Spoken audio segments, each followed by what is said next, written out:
Yes, yes, so Hairless here. Daft Punk, one of Pentatonix's Grammy winners. This live version was released yesterday at the time of recording. The original video was released 11.5 years ago. That original was so cool, so good. As you may or may not know, at the end of every month, I rate every song or video or performance I've seen that month, and Daft Punk was one of the highest ratings I've ever given on this channel. Loved it. Loved it. So I really want to see this, how it compares to that studio version. Live performances naturally are more difficult. They might not sound as polished, but Pentatonix do have 11 more years experience under their belt. And of course, we have Matt on the bass now instead of Avi. So yeah, let's just get straight into this one. Really excited.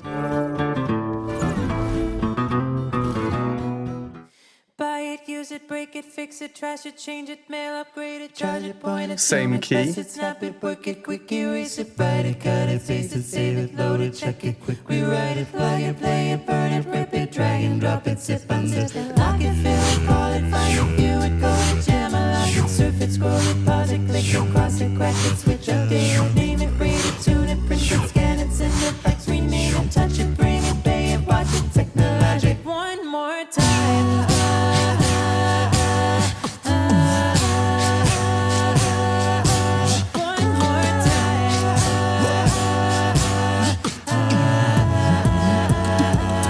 Like the legend of the phoenix, yeah, all ends with beginnings. Oh, against the blended spending,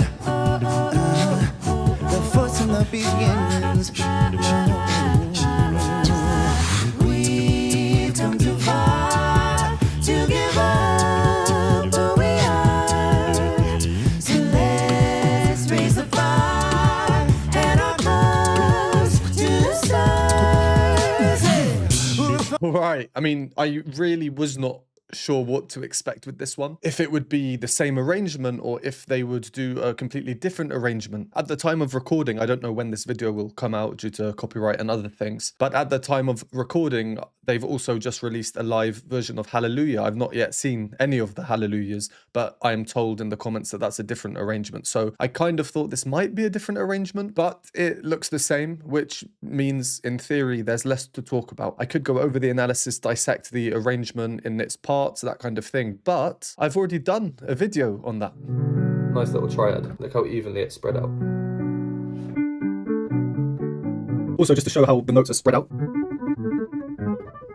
So if you're interested in hearing about the arrangement itself, why it's so good, please watch my original video, because so far anyway, it seems like this is the same arrangement. I don't think there's too much point in me repeating myself saying the same things when there's already a video explaining everything. Now, with this being a live performance and why it's so opportune, shall we say, is because ever since I made that video on their studio version, the one that won the Grammy, and my video on that was over a year ago, I have received many requests to take a look at another live performance of this, but that one was from 2016, kind of like a fan cam footage. They're performing as like a private performance. I typically do those sort of behind the scenes live performances or alternate performances as an add-on at the end of the videos to the official versions over on Patreon. So having this new live performance, I think that's a perfect opportunity to also check out that other live performance that so many of you have requested. So if you want to see that one too, my full video will be linked below in the description. So back to this one, like I say, same arrangement. It could still change later on, but I won't know until we see it. So I'm assuming it's the same for now. And straight up, for a live performance, I really think it is incredible. And I don't use the word incredible lightly. Even with the best groups in the world, I've said this before, I'll probably receive some negative comments, but even with these best groups in the world, live performances, typically you can tell they're live. Tuning won't always be perfect. Intonation won't always be there. There'll be breaths in wrong places. With studio versions, you have essentially unlimited time and resource within reason to perfect everything, to create the most perfect version of an arrangement that you can. Live performances per take, assuming this is one whole take, you just get one chance. So naturally, that's why you can tell they're live versus studio. This though, I mean, the quality is unbelievable. I'm sure there'll be some of the best audio engineers working on it. I don't know how much it would have been touched up in post, but overall it certainly is live. Not saying I didn't expect it to be live, but we can really hear the live elements in there. Buy it, use it, break it, fix it, trash it, change it, mail up. Mitch starts on that D. I demonstrated on the piano in the other video about how important he is here. The tone when he sings, the timbre, the straight tone that he's using, the tuning, it has to be perfect because his note here never changes whilst all the other notes around it change for the whole introduction. Singing in straight tone, no vibrato, and that makes tuning harder. But when the tuning is there and it's perfect, the sound created is unbelievable, almost fake sounding, just like we get here. Upgrade it, charge it, point it, zoom it, press it, snap it, work it, quick erase it, write it, cut it, paste it, save it, load it, check it, quick. Matt instead of Avi. Overall, from what I've heard so far, I prefer Avi's bass in the other version. I've seen Matt a number of times now. Since the first time I ever saw him, I said he's more kind of like an instrument. Avi's tone is, I think, a little bit more unique, a bit distinguishable. And I certainly think one would be better suited to one song compared to the other in the other. They're both absolutely amazing, don't get me wrong there. Matt here, I think, is a bit more like an instrument. And I'll probably struggle to explain what I mean about these differences. So let's just have a listen to the original when Avi comes in. And, well, you can see for yourself if you prefer Avi or you prefer Matt. Snap it, work it, quick erase it, write it, cut it, paste it, save it, load it, check it, quick rewrite it, quick erase it, write it, cut it, paste it, save it, load it, check it, quick rewrite it, plug it, play it, burn it, rip it, drag and drop it, zip, unzip it. Now, being live, they have to breathe. One other thing that's much more noticeable in these live performances is breathing. We all have to breathe. Unless you're an alien. Maybe Mitch is a bit of an alien. Let's think of Carol of the Bells. But the breaths here are just a bit more obvious. Listen to Scott, for example. Load it, check it, quick rewrite it, plug it, play it, burn it. And the fact that his head goes like, makes it a bit more easier to perhaps hear or see that breath. Still very subtle, like you can barely hear them. But compared to the original, Load it, check it, quick rewrite it, plug it, play it, burn it, rip it. that's funny actually, because then you have a breath of Kirsty about to come in, which was actually way more pronounced than I remember. Quick rewrite it, plug it, play it, burn it, rip it. Compared to here. Anyway, this leads on to my next point, which is it's time to praise good old Kevin. His part is ridiculous. And coupled with Avi in the original, there's just some crazy stuff going on. Crazy. There, the wind sound is very consistent, but Kevin, being just him now, one part, not multi-tracked, he has to do the wind sound whilst also getting the beat in there, which means that the wind sound is not consistent. Drag and drop it, zip, unzip it, lock it, fill it, call it, find it, view it, go to jam, unlock it. They would have had to come to a decision when performing this live. What do I do here? Do we want just the wind or just the beat or trying to do both? So I anticipate that for the remainder of this song, Kevin, well, he's going to be the one to watch, really. I rescind that. They'll all be the ones to watch. But in this arrangement, Kevin's part live, I can only imagine how just insane it is, how skilled you need to be to do that. So yeah, I will be trying to keep a watch on that, but also trying to listen out to the arrangement, see if there are any changes, no matter how subtle they might be. I'm only human too, I might miss stuff, but I have listened to this arrangement, their studio version on Spotify, hundreds and hundreds of times for sure. This part is so solid from Matt. Switch up, name it, read it, tune it, print it, scan it, send it. That's super low down here, bottom B, and you can really hear that the depth tones coming through there. Fax, rename it, touch it, bring it, pay it, watch it, technologic. One more time. And another surprising thing, so in the original, One more time. you can hear the studio effects applied to the voices. Watch it, technologic. One more time.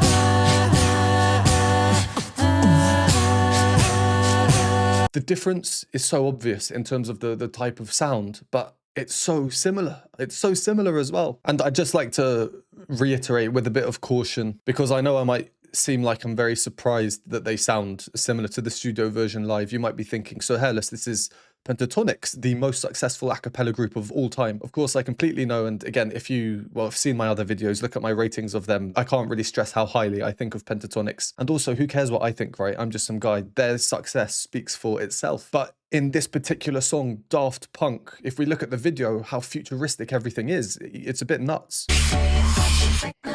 One more time. And that's what Daft Punk themselves are known for, you know, always having these really futuristic masks on, their music sounding really synthetic. Name it, read it, tune it, print it, scan it, send it, fax, rename it. You know, like the age of technology is playing a huge hand in everything Daft Punk related, including Pentatonix's very futuristic studio video. So taking a futuristic technology heavy studio version and performing it live, I think it's natural to be curious and to think how different it might sound. But right now, remarkably similar. So yeah, let's carry on. I'm very curious to see the rest of this. Oh, just before we do, Scott's part here, even though it's the same as the studio, he's choosing to sing it slightly differently. So this part here, he'll go and switch into his head voice there, really exaggerated. To give up who we are. That break is quite obvious. In the studio version, To give up who we are. he does still change into his head voice or like a blended voice, but there's no clear break there. It's a bit more of a subtle sound. And it's these types of things, you know, the same arrangement, but these slight differences, these slight nuances, that just adds, I think, like authenticity to the live version. If you enjoy these videos or find them helpful, please consider supporting me. Patreon has a bunch of exclusive benefits, behind the scenes videos, additional reaction content, Q&A videos, and more. For a one-time donation, you can donate me a hot chocolate at the Buy Me a Coffee link, or become a YouTube member for these groovy emojis and membership badges. And a huge thank you to these lovely people on the screen now. We're up all night to the sun. We're up all night to get sun. We're up all night to get fun. We're up all night to get lucky. We're up all night to the sun. We're up all night to get sun. We're up all night to get fun. We're up all night to get lucky. We're up all night to get lucky. We're up all night to get up all night to get la la ba da ba ba ba da no ba da ba ba ba. Last night I had this dream about you. In this dream, I'm dancing right beside you. There's nothing wrong with just a little bit of fun. We were dancing all night long. Oh, I don't know what to do about this dream. Hey, yeah. I hope this dream comes true. One more time. Hey, we're gonna celebrate. Yeah, alright, let's start dancing. One more time, we're gonna celebrate. Work it, Make it better. do it Faster. Makes us stronger. more than Never. Hour after. hour, Work it. never over. Make it harder. Make it better. Do it faster. Makes us stronger. Our work is smart. I'ma work it hard to make it. Don't do it. That's amazing. More than ever. But after I work it is never. Work it harder. Make it better. Do it faster. Makes us stronger. More than ever. Hour after. Work is Never over.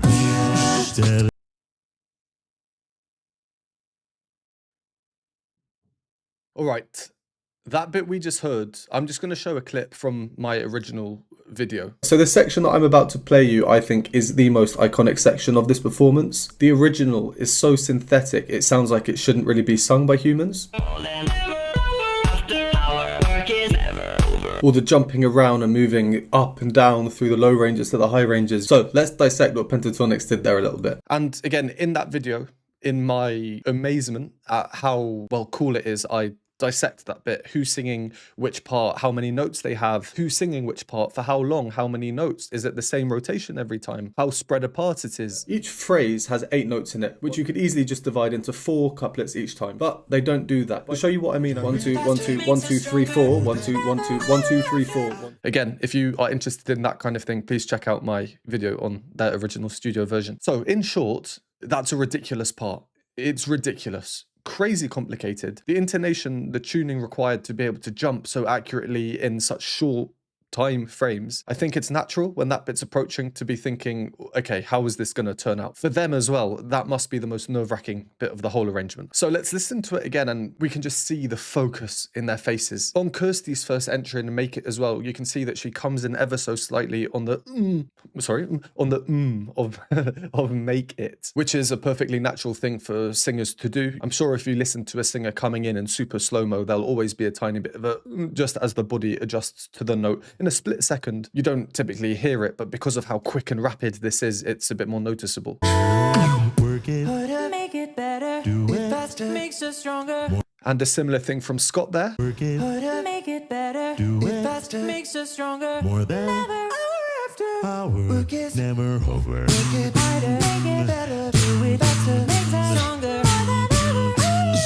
Our work is It's unreal. It's unreal. I think it would be a bit boring if I just sat here and said, oh, it's the same as a studio version. It's not. Again, we can tell it's live, but it's unreal. You know, it's pretty much perfect. Mitch's last note, the highest part, it's now turned into a chromatic inflection. I don't know if this is intentional or if he just doesn't quite hit the top note. It's kind of funky though. stronger. So now it's more of a instead of. But yeah, that part is crazy. So is the next part. Maybe even crazier. I'ma work it hard today and don't do it. That's amazing. More than ever, but after I work is never. In the original, I believe I did question if it was actually Scott doubling up in the head voice part super high up. Could still be the case because it's multi-tracked. Here though, Scott and Mitch in those octaves, wow. Mitch as well, just, it's crazy. Don't do it, that's amazing. More than ever, but after I work is never. To go back a little bit, one thing I really like about this live setting, it's much less visually stimulating. I mean, I probably prefer the studio video because of how cool it is, but for the purposes of this, I feel less overwhelmed by what I'm seeing. It's a bit more relaxed, you know, the aesthetic as well, just a plain background. And it allows us to essentially see how this really remarkable arrangement is constructed from the bottom up. Let's take this section, overall quite a simple section, considering how complex this arrangement is. I don't know what to do. So if we think about it in its layers, you've got Kevin on the beatbox, Matt on the bass, and then the other parts that are spread between the middle three, you have the ba, ba, ba parts and the oh, I don't know what to do. But if you have those parts in harmony, you'd need 7, 8 singers. So here like this, it's much easier to see how every singer is essentially singing 2 different themes or segments. So even in this simple part, there's no rest for the wicked, basically. They can't rest. They sing one thing, then they have to sing another phrase, then come back to the previous phrase whilst breathing in between. At the time of recording, my recent handful of Pentatonix reactions have been from the Avi era. So maybe I'm just not accustomed to this modern day live setup that they have going on here. And maybe for that reason also, it seems like Kirsty looks different. I guess she's had some work done somewhere on her face, maybe. The rhythms.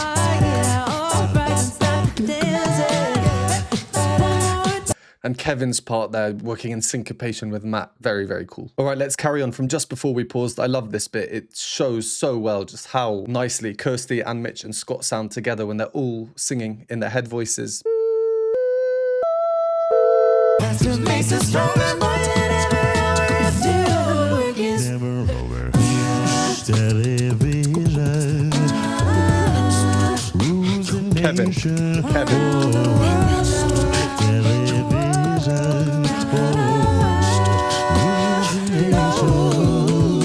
music's got me feeling so free. Celebrating, dance so free, yeah. One more time, music's got me feeling so free. We're gonna celebrate, celebrate and dance so free. Celebrate tonight, hey, just feel it. Music's got me feeling me. Come on, one more time. Music's got me feeling so free. We're gonna celebrate, celebrate and dance to the stars.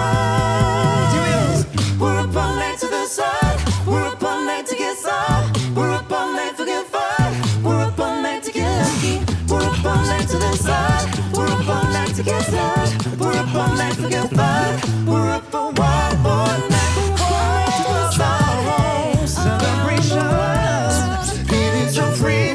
Baby, one more night.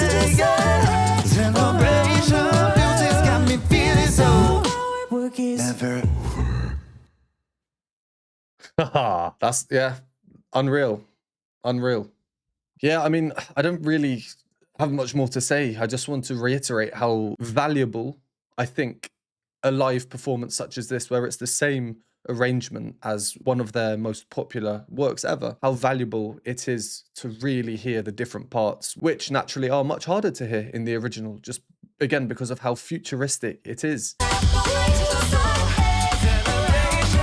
And with a video like that, everything, like all your senses are just being stimulated. So here it's just more chilled, yet the sound is almost the same. It shouldn't work, but it does. But there are very subtle differences. Scott doing his usual little extra runs.